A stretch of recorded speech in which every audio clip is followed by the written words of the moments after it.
Hello everyone, हम गौतम बुद्ध की शिक्षाओं को स्टडी कर रहे हैं। तो गौतम बुद्ध की टीचिंग्स में नेक्स्ट है अनित्यवाद एवं क्षणिकवाद।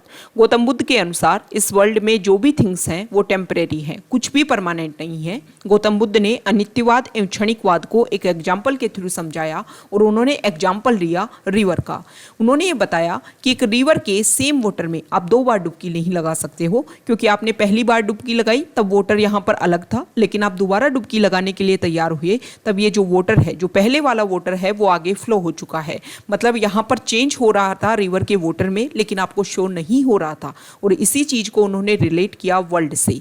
उन्होंने ये बताया कि संसार में भी रेगुलर यहाँ पर चीजें बदल रही हैं, भले ही वो चीजें हमें शो नहीं हो रही हैं, लेकिन यहाँ पर सब कुछ धीरे धीरे चेंज हो रहा है। इसलिए उन्होंने बोला कि संसार में, इस वर्ल्ड में जो चेंज है, जो परिवर्तन है, वो ही सिर्फ परमानेंट है। इसके अलावा कुछ भी यहाँ पर परमानेंट नहीं है। उसके अलावा सब कुछ यहाँ पर टेम्परेरी है। नेक्स्ट गौतम बुद्ध की टीचिंग्स है अनात्मवाद। गौतम बुद्ध जो थे वो सोल को, आत्मा को मानते थे, लेकिन जो आत्मा की एक अजरता, अमरता की, जो परमानेंसी की, इमॉर्टेलिटी की जो बात की जाती है, उसमें वो बिलीव नहीं करते थे। गौतम बुद्ध का ये मानना था कि हमारे माइंड में, हमारे मन में, हमारी बॉडी में रेगुलर जो थॉट हैं, जो विचार हैं, वो उनका फ्लो होता रहता है।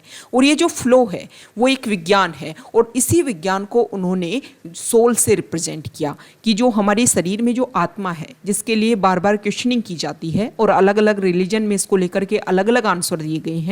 तो उन्होंने ये बोला कि हमारे जो बार बार रेगुलर हमारे माइंड में जो थॉट आते रहते हैं, जो विचार आते रहते हैं, उनका क्रम इतना तीव्र होता है कि वो एक क्रम, एक सीरीज बन जाते हैं, और वो ही चीज हमारी आत्मा के रूप में क्रिएट होता है।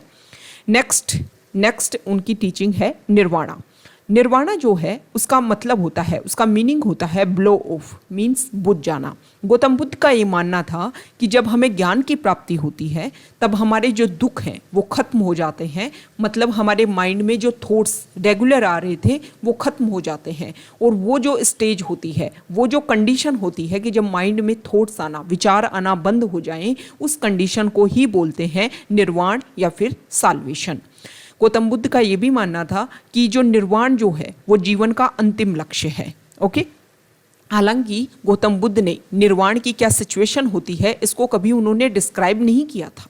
ओके, तो ये गौतम बुद्ध की इंपॉर्टेंट टीचिंग्स को हमने डिस्कस किया। अब गौतम बुद्ध से रिलेटेड कुछ फैक्ट्स हैं जिनको लेकर के डायरेक्टली एग्जाम में क्वेश्चन इस तरीके से पूछ लेंगे कि क्या गौतम बुद्ध भगवान में विश्वास करते थे, वो बिलीव करते थे। तो इस तरीके के स्टेटमेंट देख करके पूछ लेंगे कि कौन से ट्रू है गौतम बुद्ध से रिलेटेड और कौन से फॉल्स स्टेटमेंट है।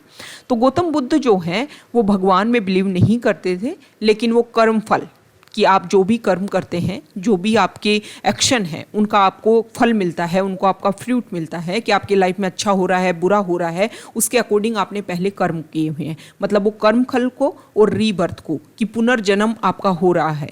ओके, इस चीज़ में गौतम बुद्ध बिलीव करते थे। इसके अलावा कुछ क्वेश्चंस को लेकर के गौतम बुद्ध हमेशा साइलेंट रहे, जैसे कि उन्होंने इनका कभी कोई आंसर नहीं दिया। जैसे कि परम तत्व, अगर उनसे कोई क्वेश्चन करता था कि सुपर एलिमेंट, सभी बोलते हैं कि सब कुछ से एक मेन है और लास्ट में जो सोल जो है उस परम तत्व में जाकर के मिल जाती है, तो उस परम तत्व को लेकर के, सुपर एलिमेंट को लेकर के, गॉड को लेकर के, निर्वाण जो स्टेज है, जो कंडीशन है, उसको लेकर के उन्होंने कभी भी कोई आंसर नहीं किया। जब भी उनसे इस तरीके के क्वेश्चन पूछे जाते थे तो वो एक स्माइल देकर के इस तरीके के क्वेश्चंस का आंसर नहीं देते थे। तो बहुत सारे लोगों को ये भी लग सकता है कि गौतम बुद्ध को हो सकता है इन क्वेश्चंस के आंसर नहीं पता हो, लेकिन गौतम बुद्ध को इन सारे क्वेश्चंस के आंसर पता थे। वो ज्ञेयवादी थे, अज्ञेयवादी नहीं थे, अग्नोस्टिक नहीं थे, ग्नोस्टिक थे। मतलब उनको सब कुछ पता था, लेकिन उनको ये लगता था कि जिनको आंसर दिया जा रहा है हो सकता है कि उनको क्लियरली, या फिर जिस तरीके से, जिस प्रोसीजर के तहत इसका आंसर उनको पता होना चाहिए, वो प्रोसीजर ही उनके ना समझ में आए, जिसकी वजह से हो सकता है कि कुछ कन्फ्लिक्ट हो, कुछ प्रोसीजर या कुछ इस तरीके के गलत स्टेटमेंट बाद में रिलीज किए जाएं। तो इसके अकॉर्डिंग वो इस तरीके के जो वर्ड्स हैं या इस तरीके की जो टर्म्स हैं उनको लेकर के कभी भी उन्होंने कोई भी आंसर नहीं दिया। तो ये हमने गौतम बुद्ध से रिलेटेड बेसिक फैक्ट्स को डिस्कस किया है। अगर आप यहाँ तक आए हैं, वीडियो आपको अच्छा लगा है तो प्लीज़ आप वीडियो को लाइक कर दीजिए, शेयर कर दीजिए और चैनल को सब्सक्राइब कर दीजिए। आप हमारे टेलीग्राम चैनल के साथ में जुड़ सकते हैं, वहाँ पर हर एग्जाम के पॉइंट ऑफ व्यू से काफ़ी इंपॉर्टेंट इन्फॉर्मेशन आप सभी के साथ में शेयर की जाती है। टेलीग्राम चैनल का लिंक नीचे डिस्क्रिप्शन बॉक्स में दिया हुआ है। आप हमारी प्लेलिस्ट जो हमने अदर स्टैटिक पार्ट या फिर द हिंदू, इंडियन एक्सप्रेस, ये सब कुछ हम अपलोड करते हैं, उनसे रिलेटेड भी आप जाकर के व्यू कर सकते हो। अगर आपको अच्छा लगे तो आप उनको भी लाइक कर सकते हो। Okay, thank you.